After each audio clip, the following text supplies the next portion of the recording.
وقتی که حاجی در هواپیما سفرش به سوی جده باشد و مراد از جده راست به مکه رفتنی باشد، اینها در داخل هواپیما لباس احرام میپوشند. ما در این باره یک نواری داریم، ترتیب عمره کردن. میتونید عیناً همون نوار رو گرفته تماشا کنید، برای آنکه اولین عملی که میکنید این عمره هست. ترتیب عمره در آنجا بیان شده است و حالا مختصرا فقط میگویم. و در هواپیما لبیک عمرتن گفته، وقتی که به میقات هواپیما نزدیک می شود، در اکثر هواپیماها اعلام میکنند که ما برابر میقات شدیم یا 30 دقیقه به میقات نزدیک شده است، نیت کنید گفته. در آنجا لبیک عمرتن گفته نیت میکنید با زبان و با قلب که وارد عبادت شدم گفته.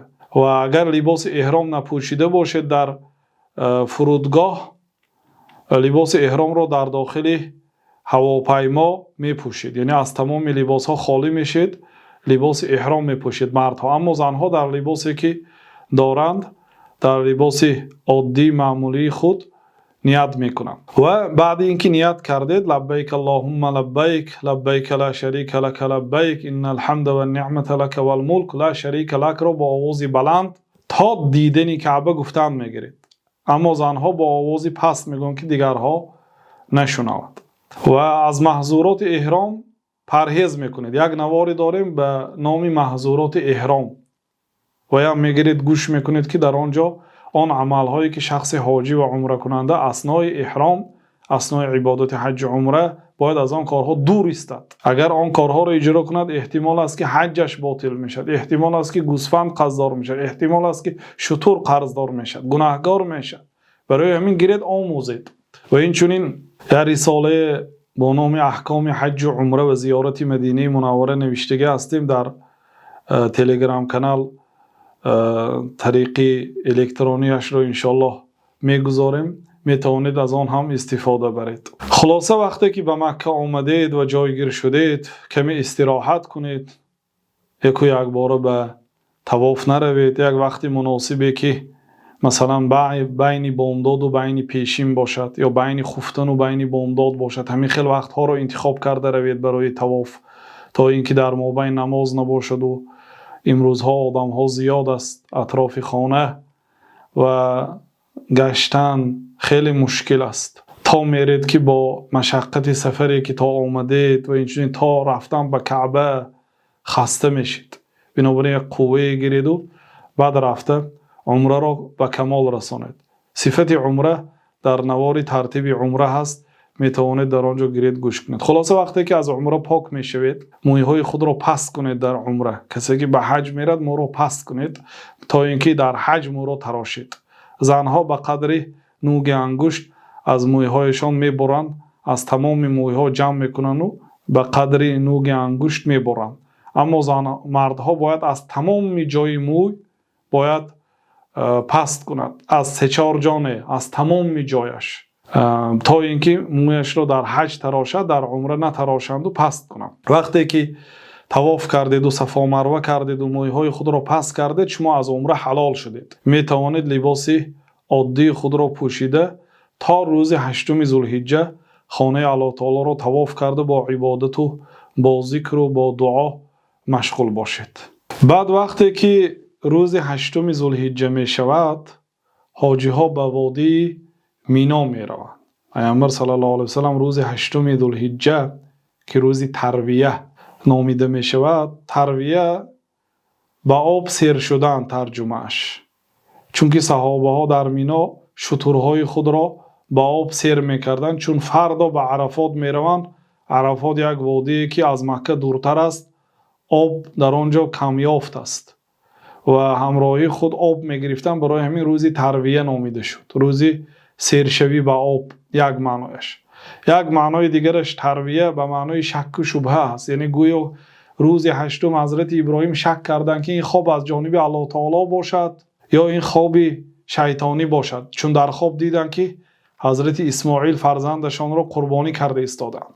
خواب پیغمبرا وحی است. بعد روز عرفه یعنی دانستند که خواب از جانب الله تعالی هست. این یک معنایش. و روز عرفه این روز رکن است. روز هشتم در مینا فقط نمازهای پیشین 2 رکعت، عصر 2 رکعت، شام 3 رکعت، خفتن 2 رکعت را در وقتش میخوانید و اساسا با لبیک اللهم مشغول میشوید و با ذکر و با عبادت و با دعا در مینا مشغول میشوید. روز نهم روز عرفه هست، روزی که از عید قربان 1 روز پیش به وادی عرفات میرید. در آنجا حضرت آدم و حوا همدیگر را وا خوردند. عرفه یعرفو، شناختن، وا خوردن، دانستن. خلاصه الحج علی عرفه، جناب رسول الله صلی الله علیه و سلم که حج عرفه هست. کسی که اگر به عرفه نرود حجش باطل است، حجش بیکار است. یا قربانی شتور میکند و سال آینده بر ذمه‌اش فرض میشد که با آمده حج کند. حتی بیمارم اگر مطلقا در هوش خودش نباشدم، بیمار پر از هوش رفته باشد، در بیمارخانه، در وزنی خانه باشدم، باید همین گونه و همراهی هواپیما یا ورتالیات ها بردارند به وادی عرفات برند. در وادی عرفات یعنی از خیمه بیمارخانه ها ساختند، بیمارها را میبرند و یگان کس با فلانی بیمار است، این معذور است، گفته و یا را در مهمانخانه یا در شفاخانه ترک کرده نرود. و باید به حج را اگرچه نفهمدم، اگر کسی به وادی عرفات ندرآید حجش باطل است. الحج و العرفه، حج عرفه است. و به وادی عرفات که رفتید اساسا عمل شما در آنجا فقط دعا هست. وقتی پیشین شد جناب رسول الله صلی الله علیه و سلم 2 رکعت پیشین خواندند و بعد سلام دادن قامت گفته شد. 2 رکعت فرض عصر را هم در وقت پیشین خواندند و خطبه کردند، مردم را نصیحت کردند، امر و نهی کردند. سپس دستی به دعا برداشتند تا نماز شام. فقط وقتی که شیر داده شد گرفتند، شیر را نوشیدند، لیکن پر را دعا کردند. بهترین دعا دعای روز عرفه هست. شما حاجی های عزیز روز عرفه در بهترین روز هستید. روز عرفه در داخل 1 سال بهترین روز است. شب قدر بهترین شب باشد، روز عرفه بهترین روز است. بهترین دعا هم دعای روز عرفه هست. پیامبر صلی الله علیه و سلم میگه خیر الدعاء دعاء یوم عرفه، بهترین دعا دعای روز عرفه است. و خیر ما قلت انا والنبیون من قبل لا اله الا الله وحده لا شریک له له الملک و له الحمد و علی کل شیء قدیر. بهترین دعایی که من و دیگر پیغمبرها کردند لا اله الا الله وحده لا شریک له له الملک و له الحمد و علی کل شیء قدیر است. یعنی این دعا را هم میگوید و طلب و درخواست خود را هم دعا میکنید از الله تعالی. کوشش کنید در آن روز از تلفن و از مشغول شدن با آدم ها دوری جویید و فقط دست به دعا برداشته روز عرفه را غنیمت دانید. شخص حاجی در عرفه روزه نمیدارد. پیامبر صلی الله علیه و سلم گفتند که کسی روز عرفه روزه دارد امید میکنم که 2 ساله گناهش بخشیده شود. بهترین روزه بعد رمضان این روز عرفه هست، لیکن برای شخص حاجی نه. حاجی ها باید به دعا مشغول شوند، چون که جناب رسول الله صلی الله علیه و سلم روزه نداشتند. وقتی که شیر دراز کرده شد گرفتند و نوشیدند. صحابه ها گفتند که جناب رسول الله صلی الله علیه و سلم روزه دار باشند یا روزه خور باشند. بین همدیگر سوال آمد، بعد شیر دراز کرده شد. وقتی که شیر دراز کرده شد گرفتند و نوشیدند. بنابراین حضرت عبدالله ابن عمر رضی الله عنهما وقتی که پرسیده شدند که شخص حاجی روز عرفه روزه دارد یا نه، گفتند که رسول الله صلی الله علیه و سلم روزه نداشتند، ابوبکر روزه نداشتند، عمر روزه نداشتند، من هم نمیدارم و یگان کس را اگر حاجی باشد در روز عرفات به روزه داشتن امر هم نمیکنم نهی هم نمیکنم، ندارم نمیگم گفتن. لیکن گفتن که پیامبر صلی الله علیه و سلم نداشتن، ابوبکر نداشتن، عمر نداشتن، من هم نمیدارم. این دلالت میکند که ما باید پیروی از پیامبر صلی الله علیه و سلم کنیم. در وادی عرفات روزه ندارید، به دعا مشغول شوید. بعد وقتی که شام می شود به وادی مزدلفه میرید. تا شام باید در عرفه باقی بمانید. شام که شد شام نمیخوانید.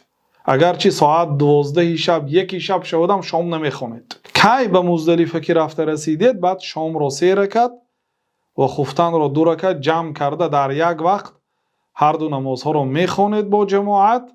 سپس تا برآمدن دمیدن صبح خواب میکنید. وقتی که مثلا صبح دمید، وقتی بامداد شد بامداد رو میخونید تا برآمدن آفتاب دعا میکنید در مزدلفه. سپس به جمرات میرید روز عید قربان، یعنی روز 10 ذوالحجه.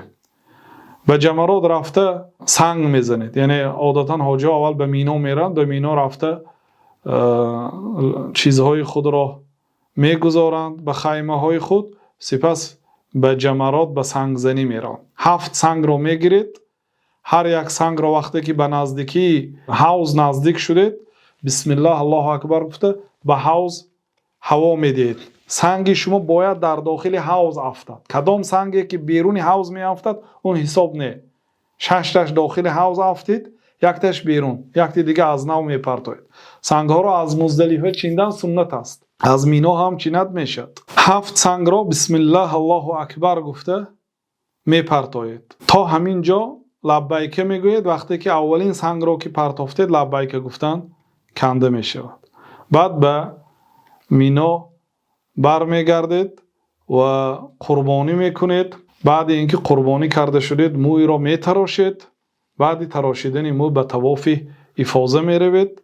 7 دور در گرد خانه طواف کرده 2 رکعت نماز طواف میخوانید و بعد با آب زمزم سیر میشوید و به صفا مروه میروید. 7 دور صفا مروه میکنید.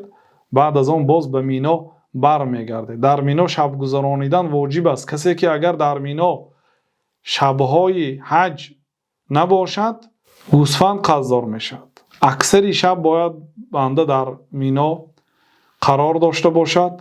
بعد از آن روز 11 که ایام تشریق گفته میشد، روزهای تشریق، یگانه عملی که آن روز اجرا میکند این سنگ پرتافتن است. فقط روز دوم به 3 سنگ، جمرات خرده، میانه و بزرگی، 7 تاگی 21 تا سنگ میپرتاید.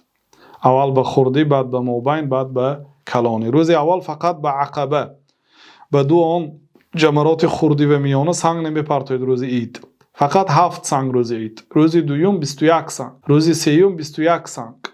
روز چهارم هم اگر کسی باقی ماند 21 سنگ. اگر کسی که روز دوم تشریق آفتاب ننشسته از وادی مینا ترک کرده رود، روز سوم سنگ پرتایی بر او واجب نیست.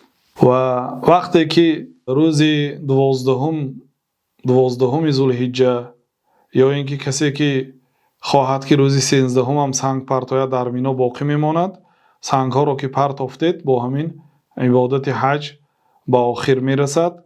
فقط وقتی که از مکه کی به مدینه یا به شهرتان سفر کردنی شوید، پیش از سفر طواف وداع میکنید، طواف خیر و خوش. 7 طواف در گرد خانه میکنید، 2 رکعت نماز طواف میخونید، با همین حج شما به آخر رسید. صفا مروه ندارد. اجعلوا آخر عهدکم بالبیت طوافا. جناب رسول الله صلی الله علیه و سلم که آخرین کارتون در مکه این طواف باشد گفتن. این بود بعضی از ترتیب های حج. الله اعلم. صلی الله و سلم علی نبینا محمد و علی آله و صحبه اجمعین.